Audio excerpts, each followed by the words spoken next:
Good morning, students. Myself Sudharani or Assistant Professor, Government First Grade Chiknaknalli.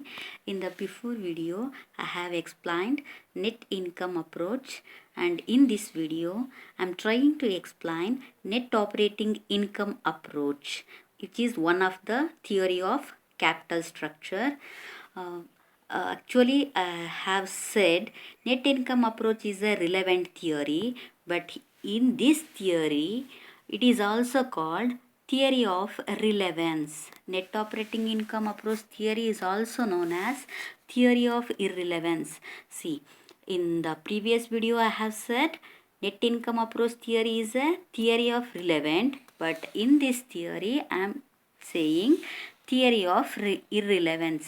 ಯಾಕೆ theory of irrelevance ಅಂತ ಕರಿತೀವಿ ಅಂತ ಅಂದರೆ, according to this theory the changing ಅಥವಾ the combination of use of debt in the capital structure, the use of debt in the capital structure ಅಥವಾ debt equity mix ಏನೇ change ಆದರೂ ಕೂಡ the overall cost of remains constant and the value of the firm also remains constant, but the cost of equity will be increases ಅಂತ ಹೇಳ್ತಾರೆ. ಇಲ್ಲಿ ಯಾವುದೇ ರೇಷಿಯೋನಲ್ಲಿ ನೀವು ತಗೊಂಡ್ರು, ಡೆಟ್ ಕಡಿಮೆ ಮಾಡಿದ್ರು ಡೆಟ್ ಜಾಸ್ತಿ ಮಾಡಿದ್ರು ನಿಮಗೆ ನಮ್ಮ ಕಾಸ್ಟ್ ಆಫ್ ಕ್ಯಾಪಿಟಲ್ ಕಾನ್ಸ್ಟೆಂಟ್ ಆಗಿರುತ್ತೆ.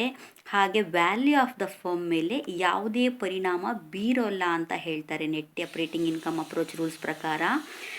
This theory propounds change in the capital structure of a company does not affect the market value of the firm and the overall cost of capital remains constant.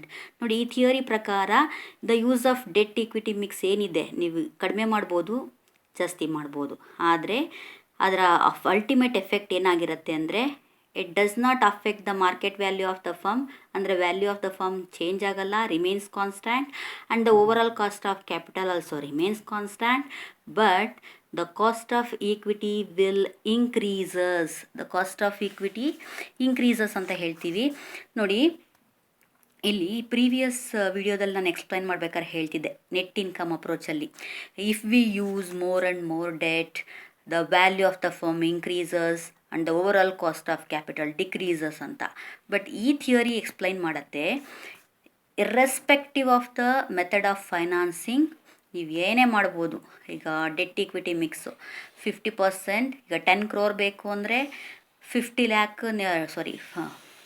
5 crore ನೀವು ಈಕ್ವಿಟಿಲಿ ತೊಗೋಬೋದು, 5 crore ನೀವು debentures issue ಮಾಡ್ಬೋದು. ಇಲ್ಲ 7 crore equity, 3 crore debentures, ಅಂದರೆ 50-50, 60-40, 70-30 ಅಥವಾ 0-100, 100-0, ನೀವು ಯಾವುದೇ ratio use ಮಾಡಿದ್ರೂ the overall cost of capital remains constant and the value of the firm also remains constant. ನೋಡಿ, it implies that the overall cost of capital remains the same whether the debt equity mix is 50-50 or 20-80 or 0-100. ಗೊತ್ತಾಯ್ತಾ ಯಾಕೆ ನಾವು ಇದನ್ನ irrelevant theory ಅಥವಾ theory of irrelevance ಅಂತ ಹೇಳ್ತೀವಿ ಅಂದರೆ, ನಿಮ್ಮ ಡೆಟ್ ಈಕ್ವಿಟಿ ಮಿಕ್ಸು ಯಾವುದೇ ಕಾಂಬಿನೇಷನ್ ಆಗಿರಲಿ, ಆದರೆ ಅದು ನಮ್ಮ market value of the firm ಮೇಲಾಗಲಿ ಓವರಾಲ್ ಕಾಸ್ಟ್ ಆಫ್ ಕ್ಯಾಪಿಟಲ್ ಮೇಲಾಗಲಿ ಪರಿಣಾಮ ಬೀರಲ್ಲ, but only cost of equity increase ಆಗುತ್ತೆ. ನೀವು ಕೇಳ್ಬೋದು ಯಾಕೆ ಕಾಸ್ಟ್ ಆಫ್ ಈಕ್ವಿಟಿ ಇನ್ಕ್ರೀಸ್ ಆಗುತ್ತೆ ಅಂತ. ನಾವು ಹೆಚ್ಚು ಡೆಟ್ ಯೂಸ್ ಮಾಡ್ದಂಗೆ ಹೆಚ್ಚು ಬಡ್ಡಿನ ಕೊಡಬೇಕಾಗತ್ತೆ. ಹೆಚ್ಚು ಬಡ್ಡಿ ಕೊಟ್ಟರೆ it is a burden to the equity share holders.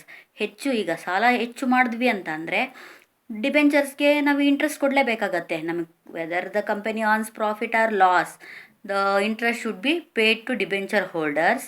It is always burden to equity share holders. ಅಥವಾ ಚೆನ್ನಾಗಿ ಪ್ರಾಫಿಟ್ ಮಾಡ್ತಾ ಇರೋ ಕಂಪ್ನಿ ಕೂಡ ಬಡ್ಡಿ ಕಟ್ಟಿದ್ರೂ ಅಂದರೆ ಇಂಟ್ರೆಸ್ಟ್ ಕಟ್ಟಿದ್ರೂ ಕೂಡ ಅವರ ಡಿವಿಡೆಂಡ್ ಪಾಲು ಕಡಿಮೆ ಆಗೋ ಚಾನ್ಸಸ್ ಇರುತ್ತೆ. So overall it is a burden to equity share holders. ಅದಕ್ಕೆ ಹೇಳ್ತಾರೆ ಈ ಥಿಯರಿ ಪ್ರಕಾರ the use of debt equity mix, whatever the ratio, ನೀವು ಯಾವ ರೇಷಿಯೋನಲ್ಲಾದರೂ ಯೂಸ್ ಮಾಡ್ಕೊಳ್ಳಿ, debt equity mix ratio does not affect ಅಥವಾ will not affect the value of the firm and overall cost of capital, but it increases the cost of equity ಕಾಸ್ಟನ್ನು ಹೆಚ್ಚು ಮಾಡುತ್ತೆ. Cost of equity ಅಂತಂದ್ರೇನು? Expenses on equity shares. Equity ಶೇರ್ಸ್ನ minimum cut off rate ಜಾಸ್ತಿನೇ ಆಗ್ತಾ ಹೋಗುತ್ತೆ. ಯಾಕೆಂದರೆ ಹೆಚ್ಚು ಇಂಟ್ರೆಸ್ಟ್ನ ಕೊಡಬೇಕು ಅಂದರೆ ನೀವು ಹೆಚ್ಚು ಅರ್ನ ಮಾಡಬೇಕು. ಈಕ್ವಿಟಿ ಶೇರ್ಸ್ನ ನೀವು ಲಾಭ ಬರ್ತಿದ್ದಂಗೆ ನೀವು ಡಿವಿಡೆಂಡಾಗಿ ಹಂಚ್ಕೊಳ್ಳೋಕ್ಕಾಗಲ್ಲ. ಸಾಲ ಎಷ್ಟು ಜಾಸ್ತಿ ಇರುತ್ತೆ ಅಷ್ಟು ಇಂಟ್ರೆಸ್ಟನ್ನು ಕೊಡಲೇಬೇಕಾದ ಪರಿಸ್ಥಿತಿ ಈಕ್ವಿಟಿ ಶೇರ್ ಹೋಲ್ಡರ್ಸ್ ಮೇಲೆ ಬೀರುತ್ತೆ. Because equity share holders are the real owners of the company. So ಹಾಗಾಗಿ ನಿಮಗೆ ಈಕ್ವಿಟಿ ಶೇರ್ ಹೋಲ್ಡರ್ಸಿಗೆ ಹೆಚ್ಚು ಬರ್ಡನ್ ಆಗೋದ್ರಿಂದ, ಹೆಚ್ಚು ಡೆಟ್ನ ಯೂಸ್ ಮಾಡೋದ್ರಿಂದ ಈಕ್ವಿಟಿ ಶೇರ್ಸ್ದು ಕಾಸ್ಟ್ ಆಫ್ ಈಕ್ವಿಟಿ ಅಂದರೆ cut off rate of return increase ಆಗುತ್ತೆ. But overall cost of capital same ಇರುತ್ತೆ and the value of the firm ಕೂಡ ಸೇಮ್ ಇರುತ್ತೆ ಅಂತ ಹೇಳ್ತಾರೆ. ಅಸಂಪ್ಷನ್ಸ್ನ ಹೇಳ್ತಾರೆ ಒಂದಷ್ಟು. ಇಲ್ಲಿ ಯಾವ ಸಿಚುಯೇಷನಲ್ಲಿ ಈ ಥಿಯರಿ ನಿಜ ಆಗತ್ತೆ ಅಂತ ಹೇಳ್ತಾರೆ.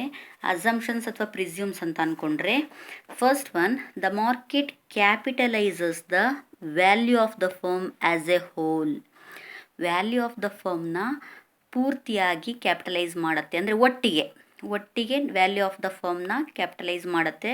ಅಂದರೆ ಈಗ 10 ಕೋಟಿ ಬೇಕು ಅಂದರೆ 10 ಕೋಟಿ, ಅದು ನೀವು 5 ಕೋಟಿ ಈಕ್ವಿಟಿಲ್ಲ ಹಾಕ್ತಿರೋ 5 ಕೋಟಿ ಡಿಬೆಂಚರಲ್ಲಿ ಹಾಕ್ತಿರೋ, none of it's doesn't matter ಆಗಲ್ಲ. ಇಲ್ಲಿ ಎಷ್ಟು ಕ್ಯಾಪಿಟಲ್ ಬೇಕು ಅನ್ನೋದೇ ಮುಖ್ಯ ಆಗುತ್ತೆ ಹೊರತು ಕಾಂಬಿನೇಷನ್ ಇಲ್ಲಿ ಮುಖ್ಯ ಆಗಲ್ಲ. And the business risk remains constant at every level of debt equity mix. Business risk ಕೂಡ ರಿಮೈನ್ಸ್ ಕಾನ್ಸ್ಟ್ಯಾಂಟ್. ಬಿಸ್ನೆಸ್ ರಿಸ್ಕ್ ಅಂತ ಅಂದರೆ ಇವಾಗ ನೀವು ಲೆಂಡರ್ಸಿಗೆ ಯಾವುದೇ ಪ್ರಾಬ್ಲಮ್ ಇಲ್ಲ, ಏಕೆಂದರೆ ಡಿಬೆಂಚರ್ಸ್ದು ರಿಸ್ಕ್ ಕಾನ್ಸ್ಟ್ಯಾಂಟ್ ಆಗಿರುತ್ತೆ. ಯಾಕೆ ಡಿಬೆಂಚರ್ಸ್ ರಿಸ್ಕ್ ಕಾನ್ಸ್ಟೆಂಟ್ ಆಗಿರುತ್ತೆ? ಅವರಿಗೆ ನಿಮ್ಮ ಕಂಪ್ನಿ ಚೆನ್ನಾಗಿ ಓಡದೇ ಇರಲಿ, they will get their interest ಅಲ್ವಾ, ಅವರ ಇಂಟ್ರೆಸ್ಟು ಅವ್ರಿಗೆ ಹೋಗುತ್ತೆ. ಹಾಗಾಗಿ ಅವರ ರಿಸ್ಕ್ ಕಾನ್ಸ್ಟೆಂಟ್. ಡಿಬೆಂಚರ್ ಹೋಲ್ಡರ್ಸ್ಗೆ ಯಾವುದೇ ರಿಸ್ಕ್ ಇರಲ್ಲ. ಹಾಗಾಗಿ ಡೆಟ್ ಈಕ್ವಿಟಿ ಮಿಕ್ಸ್ ಏನಿರುತ್ತೆ ಅದು ರಿಸ್ಕ್ ರಿಮೈನ್ಸ್ ಕಾನ್ಸ್ಟ್ಯಾಂಟ್ ಆಗಿರುತ್ತೆ every level of debt equity mix ಅಂತ ಹೇಳ್ತಾರೆ. ರಿಯಲ್ ಸಿಚುಯೇಷನಲ್ಲಿ ಹಾಗೆ ಇಲ್ಲದೆ ಇರ್ಬೋದು, ಬಟ್ ಈ ಥಿಯರಿ ನಿಮಗೆ ನಿಜ ಆಗಬೇಕು ಅಂತಂದರೆ ಅವರ ಅಸಂಪ್ಷನ್ಸ್ ಪ್ರಕಾರ the business risk remains constant. ಅದು ನಿಮ್ಮ ಯೂಸ್ ಆಫ್ ಡೆಟ್ ಮೇಲೆ ಇನ್ಕ್ರೀಸು ಡಿಕ್ರೀಸು ಆಗಲ್ಲ, ಆಲ್ವೇಸ್ ಸೇಮ್ ಲೆವೆಲ್ ಇರುತ್ತೆ. ಬಾರೋಡ್ ಫಂಡ್ ಮೇಲೆ ಇಂಟ್ರೆಸ್ಟ್ ಕೊಡೋದು ಕಾಮನ್ ಆಗಿರುತ್ತೆ. ಸೊ ಅದನ್ನು ಹೇಳ್ತಾರೆ. ಇನ್ನೊಂದು ಯಾವ ರೀತಿ ಹೇಳ್ತಾರೆ ಅಂದರೆ, ಇದು ಅಸಂಪ್ಷನ್ನು, ಈಗ ಹೆಚ್ಚು ಡೆಟ್ನ ಯೂಸ್ ಮಾಡಿಕೊಂಡ್ರೆ number of equity share holders ಕಮ್ಮಿ ಹಾಕ್ತಾರೆ. ಅಂದರೆ ಇವಾಗ ನಾವು 10 ಕೋಟಿ ಕ್ಯಾಪಿಟಲ್ ಬೇಕು ಅಂದರೆ ನಾವು 6 ಕೋಟಿ ಡಿಬೆಂಚರು 4 ಕೋಟಿ ಈಕ್ವಿಟಿ ತಗೊಂಡಾಗ ಏನಾಯಿತು, ನಂಬರ್ ಆಫ್ ಈಕ್ವಿಟಿ ಶೇರ್ಸ್ ಕಮ್ಮಿ ಆಯಿತು. ನಂಬರ್ ಆಫ್ ಈಕ್ವಿಟಿ ಶೇರ್ಸ್ ಕಮ್ಮಿ ಆದರೆ ಲಾಭನ ಹಂಚ್ಕೊಳ್ಳೋ ಅಂಥ ಈಕ್ವಿಟಿ ಶೇರ್ ಹೋಲ್ಡರ್ಸ್ ಕೂಡ ಕಮ್ಮಿ ಆಗ್ತಾರೆ. ಈಗ ನಾವು ಡಿಬೆಂಚರ್ ಜಸ್ಟ್ 3 ಕ್ರೋರ್ ತಗೊಂಡು 7 ಕ್ರೋರ್ ಈಕ್ವಿಟಿ ಶೇರ್ ಹೋಲ್ಡರ್ಸ್ಗೆ ಹಾಕ್ಕೊಂಡ್ರು ಕೂಡ ಇಲ್ಲಿ ನಾವು ಇಂಟ್ರೆಸ್ಟ್ನ ಕಮ್ಮಿ ಕೊಟ್ಟರು ಲಾಭನ ಇಂಡಿವಿಜುವಲ್ ಆಗಿ ನೋಡಿಕೊಂಡಾಗ ಈಕ್ವಿಟಿ ಶೇರ್ ಹೋಲ್ಡರ್ಸ್ ವೈಸ್ ನೋಡಿದಾಗ per share earning per share ಲೆಸ್ಸೇ ಇರುತ್ತೆ. ಯಾಕೆಂದರೆ because number of share holders is high. ಹಾಗಾಗಿ ಈತ situation the business risk remains constant at every level of debt equity mix ಅಂತ ಹೇಳ್ತಾರೆ. ಈಕ್ವಿಟಿ ಶೇರ್ ಹೋಲ್ಡರ್ಸ್ನ risk common ಆಗಿರುತ್ತೆ, ಅದೇನು ಹೆಚ್ಚು ಆಗಲ್ಲ ಕಮ್ಮಿನೂ ಆಗಲ್ಲ. ಕಡಿಮೆ ಶೇರ್ ಹೋಲ್ಡರ್ಸ್ ಇದ್ದಾಗ ಸೇಮ್ ಬಡ್ಡಿ ಕೊಡ್ಬೋದು, ಬರೋ ಲಾಭನೆಲ್ಲ ಕಡಿಮೆ ಜನನೇ ಹಂಚ್ಕೋಬೋದು ಅನ್ನೋದು ಒಂದು ಥಾಟ್ ಇರುತ್ತೆ. ಅಥವಾ ಇಲ್ಲ ಹೆಚ್ಚು ಜನ ಈಕ್ವಿಟಿ ಶೇರ್ ಹೋಲ್ಡರ್ಸ್ ಇರುವಾಗ ನಾವು ಲಾಭ ಅಂದರೆ ಇಂಟ್ರೆಸ್ಟ್ನ ಕಮ್ಮಿ ಕೊಡ್ತೀವಿ, ಬರೋ ಲಾಭನ ನಾವು ಹಂಚ್ಕೋತೀವಿ. ಸೊ ರಿಸ್ಕ್ ಯಾವುದೇ ಕಾಂಬಿನೇಷನ್ ತೊಗೊಂಡ್ರೆ ರಿಸ್ಕ್ ಈಸ್ ಸೇಮ್, ಚೇಂಜ್ ಆಗಲ್ಲ ಅಂತ ಹೇಳ್ತಾರೆ. And there are no corporate tax ಬಗ್ಗೆ ಇಗ್ನೋರ್ ಮಾಡಿ ಅಂತ ಹೇಳ್ತಾರೆ. ಟ್ಯಾಕ್ಸ್ನ ಕನ್ಸಿಡರ್ ಮಾಡಬೇಡಿ, ಟ್ಯಾಕ್ಸ್ನ ಇಗ್ನೋರ್ ಮಾಡಿ ಸಿಚುಯೇಷನಲ್ಲಿ ಅಂತ ಹೇಳ್ತಾರೆ. ದೀಸ್ 3 ಅಸಂಪ್ಷನ್ಸ್ ಇದ್ದಾಗ ಮಾತ್ರ ಈ ಥಿಯರಿ ಕೆಲಸ ಮಾಡುತ್ತೆ, ವರ್ಕ್ ಆಗುತ್ತೆ ಅಂತ ಹೇಳ್ತಾರೆ. ವೈ ದಿಸ್ ಅಸಂಪ್ಷನ್ಸ್ ಅಂದರೆ ರೀಸನ್ಸ್ ಫಾರ್ ಅಸಂಪ್ಷನ್ಸ್, ಯಾಕೆ ಇದೇ ಥರ ಅಸಂಪ್ಷನ್ಸ್ನ ಅವರು ಮಾಡಿಕೊಂಡ್ರು, ಏನು ಈ ಅಸಂಪ್ಷನ್ಸ್ನ ಮಾಡ್ಕೊಳ್ಳಿಕ್ಕೆ ರೀಸನ್ ಅಂತಂದರೆ, increased use of debt increases the risk of equity share holders. ನೀವು ಹೆಚ್ಚು ಡೆಟ್ನ ಯೂಸ್ ಮಾಡ್ದಂಗೆ ಶೇರ್ ಹೋಲ್ಡರ್ಸ್ನ ರಿಸ್ಕು ಜಾಸ್ತಿ ಆಗುತ್ತೆ. ಐ ಆಲ್ರೆಡಿ ಎಕ್ಸ್ಪ್ಲೈನ್ಡ್ ಇಟ್, ಹೇಳಿದೆ ನಾನು ನಿಮಗೆ ಯಾವ ರೀತಿ ಈಕ್ವಿಟಿ ಶೇರ್ ಹೋಲ್ಡರ್ಸ್ನ ರಿಸ್ಕು ಜಾಸ್ತಿ ಆಗುತ್ತೆ ಅಂತ. ಹೆಚ್ಚು ನಾವು ಡಿಬೆಂಚರ್ ಕ್ಯಾಪಿಟಲ್ ಯೂಸ್ ಮಾಡ್ದಂಗೆ ಹೆಚ್ಚು ಇಂಟ್ರೆಸ್ಟನ್ನು ನಾವು ಕೊಡಲೇಬೇಕಾಗತ್ತೆ. ಇಫ್ ಕಂಪನಿ ಅರ್ನ್ಸ್ ಲಾಸ್ ಇದ್ದರೂ ಕೂಡ ನಾವು ಕೊಡಲೇಬೇಕಾಗತ್ತೆ interest. It is burden on the equity share holders. ಹಾಗಾಗಿ hence the cost of equity increases. ಅದಕ್ಕೋಸ್ಕರನೇ ಇಲ್ಲಿ ಕಾಸ್ಟ್ ಆಫ್ ಈಕ್ವಿಟಿ ಇನ್ಕ್ರೀಸ್ ಆಗತ್ತೆ. ಹಾಗಾಗಿ ಈ ಅಸಂಪ್ಷನ್ಸ್ನ ಮಾಡ್ಕೊಂಡಿದ್ದಾರೆ. ಮತ್ತು ಇದನ್ನು ನಾನು ಡಯಾಗ್ರಾಮ್ ಮೂಲಕ ಎಕ್ಸ್ಪ್ಲೈನ್ ಮಾಡ್ತೀನಿ ನೋಡಿ. See the diagram here. O Y axis indicates cost of capital and OX axis indicates degree of leverage, ಅಂದರೆ use of debt in the capital structure. ನೋಡಿ, ನಾನು ಥಿಯೋರಿ ಹೇಳಿದ ಪ್ರಕಾರ cost of debt, this line indicates cost of debt and this line indicates overall cost of capital. Cost of debt is same and overall cost of capital is same. If we use more and more degree of leverage, the cost of equity increasing. See here, less leverage ಇದ್ದಾಗ risk cost of equity less ಇತ್ತು, ಅಂದರೆ cut off rate of equity ಅಥವಾ equity share ಹೋಲ್ಡರ್ಸ್ನ risk ಕಮ್ಮಿ ಇರ್ತಿತ್ತು. The degree of leverage debt use ಮಾಡ್ದಂಗೆ ನೋಡಿ ಇಲ್ಲಿ ಈ ಕಾಸ್ಟ್ ಆಫ್ ಈಕ್ವಿಟಿ ಜಾಸ್ತಿ ಆಗ್ತಾ ಹೋಗುತ್ತೆ. ಡಿಗ್ರಿ ಆಫ್ ಲಿವರೇಜ್ ಜಾಸ್ತಿ ಆದಷ್ಟು ಕಾಸ್ಟ್ ಆಫ್ ಈಕ್ವಿಟಿ ಜಾಸ್ತಿ ಆಗ್ತಾ ಹೋಗುತ್ತೆ. This is cut off rate. Overall cost of capital constant ಆಗಿರುತ್ತೆ, but risk of equity holders ಮಾತ್ರ ಜಾಸ್ತಿ ಆಗ್ತಾ ಹೋಗುತ್ತೆ. Because the compulsory payment of ಇಂಟ್ರೆಸ್ಟ್ನ ಅವರು ಕಂಪಲ್ಸರಿ ಕೊಡಲೇಬೇಕಾಗತ್ತೆ. Compulsion of payment of interest, ಅದಕ್ಕೋಸ್ಕರ. ಇನ್ನು cost of debt it always remains constant. ಹಾಗಾಗಿ ಈ ಥಿಯರಿ ಪ್ರಕಾರ if we use more and more debt, if we use more and more degree of leverage, the overall cost of capital remains constant, but the cost of equity increases and the value of firm also constant ಅಂತ ಹೇಳ್ತಾರೆ. ನಾವು ಇದನ್ನು problem ಮಾಡೋದ್ರ ಮೂಲಕ ಇನ್ನೂ ಈಸಿಯಾಗಿ ತಿಳ್ಕೊಬೋದು. So ಪ್ರಾಬ್ಲಮ್ನ ನಾವು ಎಕ್ಸಾಂಪಲ್ ಪ್ರಾಬ್ಲಮ್ನ ನೋಡೋಣ. ನೋಡಿ, ಪ್ರಾಬ್ಲಮ್ಗೆ ಹೋಗೋಕ್ಕೆ ಮುಂಚೆ ಇಲ್ಲಿ ವ್ಯಾಲ್ಯೂ ಆಫ್ ದ ಫರ್ಮ್ನ ಈ ಥಿಯರಿ ಪ್ರಕಾರ on the basis of net operating income approach ಪ್ರಕಾರ ವ್ಯಾಲ್ಯೂ ಆಫ್ ದ ಫರ್ಮ್ನ ಹೇಗೆ ಫೈಂಡ್ ಔಟ್ ಮಾಡ್ತೀವಿ ಅಂದರೆ EBIT divided by KO. EBIT indicates earning before interest and tax and KO denotes overall cost of capital. And market value of equity ಶೇರ್ಸನ್ನು ಇಲ್ಲಿ ಹೇಗೆ find out ಮಾಡ್ತೀವಿ ಅಂದರೆ market value of equity ಶೇರ್ಸನ್ನು indicate ಮಾಡೋದು S ಅನ್ನೋದು. S is equal to market value of equity shares. But ಹೇಗೆ find out ಮಾಡ್ತೀವಿ ಅಂದರೆ V ಮೈನಸ್ ಡಿ ಅಂದರೆ ವ್ಯಾಲ್ಯೂ ಆಫ್ ದ ಫರ್ಮಲ್ಲಿ ಡಿಬೆಂಚರ್ನ ಕ್ಯಾಪಿಟಲ್ನ ಕಳೆದ್ರೆ ಬರೋದೇ ಎಸ್. ಈಸಿಯಾಗಿ ಇದು ಫೈಂಡ್ ಔಟ್ ಮಾಡ್ತೀವಿ. Value of the firm minus debenture capital is equal to S ಅಂತ ಹೇಳ್ತೀವಿ. ಆ್ಯಂಡ್ ಪ್ರಾಬ್ಲಮ್ನ ನೋಡೋಣ ನಾವು. C the problem here. ಈ ಪ್ರಾಬ್ಲಮ್ ಮಾಡಿದ್ರೆ ನಿಮಗೆ ಥಿಯೋರಿ ಕ್ಲಿಯರಾಗಿ ಅರ್ಥ ಆಗುತ್ತೆ. A company expects A net operating income of ₹1 lakh. C, operating income is 1 lakh. It has ₹5 lakh 6% debentures. ನೋಡಿ, 6% ಡಿಬೆಂಚರ್ಸ್, 5 lakh 6% ಇಂಟ್ರೆಸ್ಟಲ್ಲಿ 5 lakh ಡಿಬೆಂಚರ್ಸ್ ಇದೆ. The overall capitalisation rate is 10%. Overall capitalisation rate, ಇದು cut off rate ಯಾವಾಗಲೂ constant ಆಗಿರೋದ್ರಿಂದ 10% ಇದೆ. Calculate the value of the firm and the equity capitalisation rate according to the net operating income approach. ಈ net operating income approach ಪ್ರಕಾರ value of the ಫರ್ಮ್ನ ಮತ್ತು cost of ಈಕ್ವಿಟಿನ find out ಮಾಡಿ ಅಂತ ಹೇಳ್ತಾರೆ. ಹಾಗೆ ಎರಡನೇ ಕ್ವಶನ್ ಬಂದು if the debenture debt is increase to ₹7,50,000. ನೋಡಿ, ಇಲ್ಲಿ 5 lakh ಇದೆ. ನೆಕ್ಸ್ಟ್ ಅವರು ಅಕಸ್ಮಾತ್ ಅದು 7,50,000 ಆದರೆ what will be the effect on the value of the firm and the equity capitalisation rate ಅಂತ ಕೇಳ್ತಾರೆ. Let's do the problem. C, ನಮ್ಮ ಫಾರ್ಮುಲಾ ಪ್ರಕಾರ net operating income is ₹1 lakh, that is given in the problem, and overall cost of capital, this is also given in the problem right here.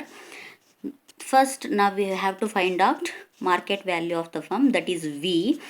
Formula I have already given, that is V is equal to, according to net operating income approach prakara, V is equal to EBIT divided by KO. So now what is the EBIT here? EBIT is 1 lakh and KO is 10%. ಇದನ್ನು ಹೀಗೂ ಬರ್ಕೋಬೋದು, 1 lakh divided by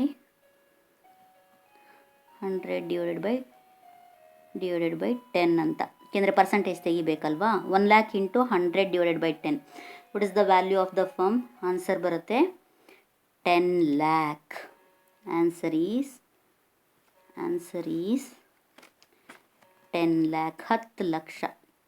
10 lakh, 10 ಲಕ್ಷ, 10 lakh.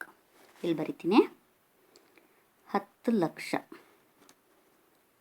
Answer is V is equal to 10 lakh. ಆಯ್ತಲ್ಲ. ಈಗ ನಾವೇನು ಕಂಡುಹಿಡಿಬೇಕು? Overall equity capitalisation rate ಕಂಡುಹಿಡಿಬೇಕು. Overall capitalisation rate ಅವರೇ ಕೊಟ್ಟಿದ್ದಾರೆ. ಸೊ ಈಕ್ವಿಟಿ ಕ್ಯಾಪಿಟಲೈಸೇಷನ್ ರೇಟ್ ಅದನ್ನು ಕಂಡುಹಿಡಿಬೇಕು ಅಂದರೆ ನಮಗೆ ಮಾರ್ಕೆಟ್ ವ್ಯಾಲ್ಯೂ ಆಫ್ ಈಕ್ವಿಟಿ ಗೊತ್ತಿರಬೇಕು, ದಟ್ ಈಸ್ ಎಸ್ ಗೊತ್ತಿರಬೇಕು. ಎಸ್ ಅಂದರೆ ಏನಿಲ್ಲಿ?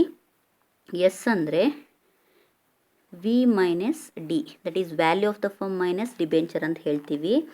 ವಿ ಅಂದರೆ ಎಷ್ಟು? ಇವಾಗಿನ ಫೈಂಡ್ ಔಟ್ ಮಾಡಿದ್ವಿ, that is 10 lakh. And debenture ಪ್ರಾಬ್ಲಮಲ್ಲೇ ಕೊಟ್ಟಿದ್ದಾರೆ. What is this?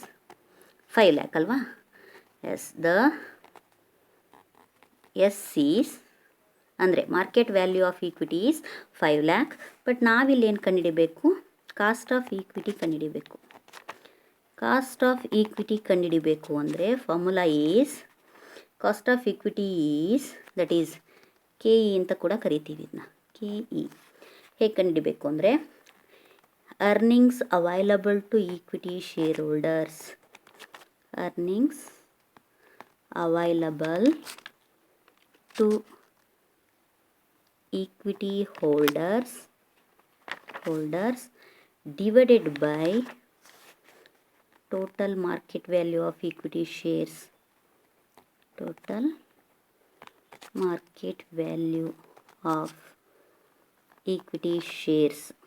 ಈ ರೀತಿ ಮಾಡಿದ್ರೆ ಕಾಸ್ಟ್ ಆಫ್ ಈಕ್ವಿಟಿ ಸಿಗತ್ತೆ. ಇನ್ನು ಫಾರ್ಮುಲಾ ಸಿಂಪ್ಲಿಫೈ ಮಾಡೋದಾದರೆ ಇ ಬಿ ಐ ಟಿ ಅಥವಾ ಫಾರ್ಮುಲಾ ಸಿಂಪ್ಲಿಫೈ ಮಾಡೋದಾದರೆ E B I T minus I ಅಂದರೆ ಇಂಟ್ರೆಸ್ಟು, ಡಿಬೆಂಚರಿಗೆ ಕೊಡ್ತೀವಲ್ವ interest, divided by market value of equity shares ಅಂದರೆ value of the firm minus debt ಅಂದರೆ ಎಸ್ ಅಂತ ಡೈರೆಕ್ಟಾಗಿ ಬರ್ಕೋಬೋದು ಅಥವಾ ವಿ ಮೈನಸ್ ಡಿ ಮಾಡ್ಕೋಬೋದು. ಇ ಬಿ ಐ ಟಿ ಎಷ್ಟು? E B I T 1 lakh ಇದೆ. ಇಂಟ್ರೆಸ್ಟ್ ಎಷ್ಟು ಕಳೆದ್ವಿ? ಇಂಟ್ರೆಸ್ಟು ಎಷ್ಟು ಪರ್ಸೆಂಟ್ ಇಂಟ್ರೆಸ್ಟ್ ಅಂತ ಹೇಳ್ತಾರೆ ಇಲ್ಲಿ ಪ್ರಾಬ್ಲಮಲ್ಲಿ ಅವ್ರು ನಮಗೆ?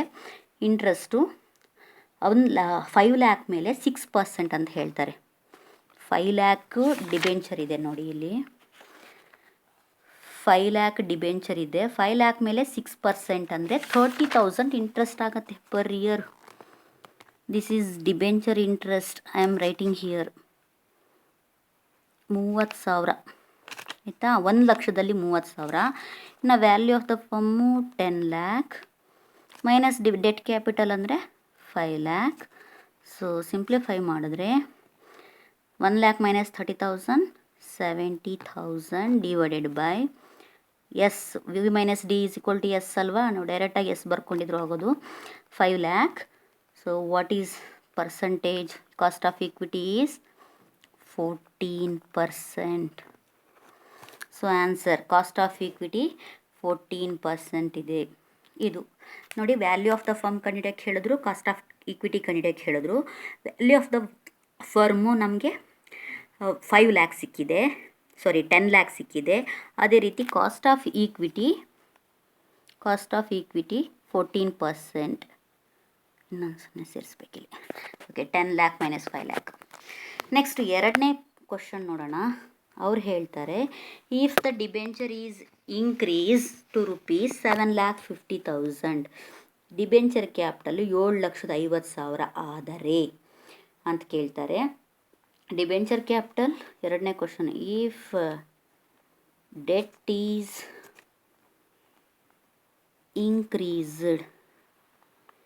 increased to ₹7,50,000, what will be the value of the firm and what will be the cost of equity ಅಂತ ಕೇಳ್ತಾರೆ. again value of the firm is equal to EBIT divided by KO. so EBIT is 1 lakh, KO is 10%. so 1 lakh into 100 by 10. so the value of the firm is 10 lakh. 10 ಲಕ್ಷನೇ ಇದೆ, changes ಆಗಿಲ್ಲ ನೋಡಿ. 5 lac debenture ಇದ್ದಾಗಲೂ 10 ಲಕ್ಷನೇ ಬಂತು value of the firm. 7,50,000 debenture ಇರುವಾಗಲೂ 10 ಲ್ಯಾಕೇ ಬರುತ್ತೆ. Next we will find out cost of equity. Cost of ಈಕ್ವಿಟಿನ ನೋಡೋಣ. Cost of equity formula KE is equal to EBIT minus interest. Shortcut formula create ಮಾಡಿದ್ವಲ್ಲ ಅದು V ಮೈನಸ್ D ಆಯಿತಾ. What is EBIT here? Again EBIT is 1 lakh and interest 7,50,000ಗೆ 6% ಅಂದರೆ 7,50,000ಗೆ 6% ಅಂದರೆ 45,000 ಆಗುತ್ತೆ. 45,000. ಇಲ್ಲಿ value of the firm is 10 lac, 10 ಲಕ್ಷನೇ ಇದೆ. ಡೆಟ್ ಕ್ಯಾಪಿಟಲ್ ಬಂದು 7,50,000 ಇದೆ. ಕರೆಕ್ಟಾ? ಸೊ ಅಲ್ಲಿಗೆ 55,000 ಡಿವೈಡ್ ಬೈ 2,50,000 ಇಂಟು 100 ಎಷ್ಟಾಯಿತು? 22% ಆಗತ್ತೆ. ನೋಡಿ, ನಮ್ಮ ಥಿಯರಿಯಲ್ಲಿ ಸ್ಯಾಟಿಸ್ಫೈ ಆಯ್ತಲ್ವಾ? According to net operating income approach ಪ್ರಕಾರ ಏನು ಹೇಳುತ್ತೆ? According to net operating income approach, therefore NOI approach ಪ್ರಕಾರ, if we use more debt, the value of the firm remains constant. ನೋಡಿ, in case of 5 lakh debt, the V is equal to 10 lakh. In case of 7,50,000 also, the V is equal to 10 lakh. But cost of equity, in this case cost of equity is 14%. In this case cost of equity is 22%. See, if we use more debt, the cost of equity increases. If we use less debt, the cost of equity decreases. Clear? Net operating income approach prakara, the overall cost of capital remains constant and value of the firm will be constant. But if we use more and more debt, only the cost of equity increases.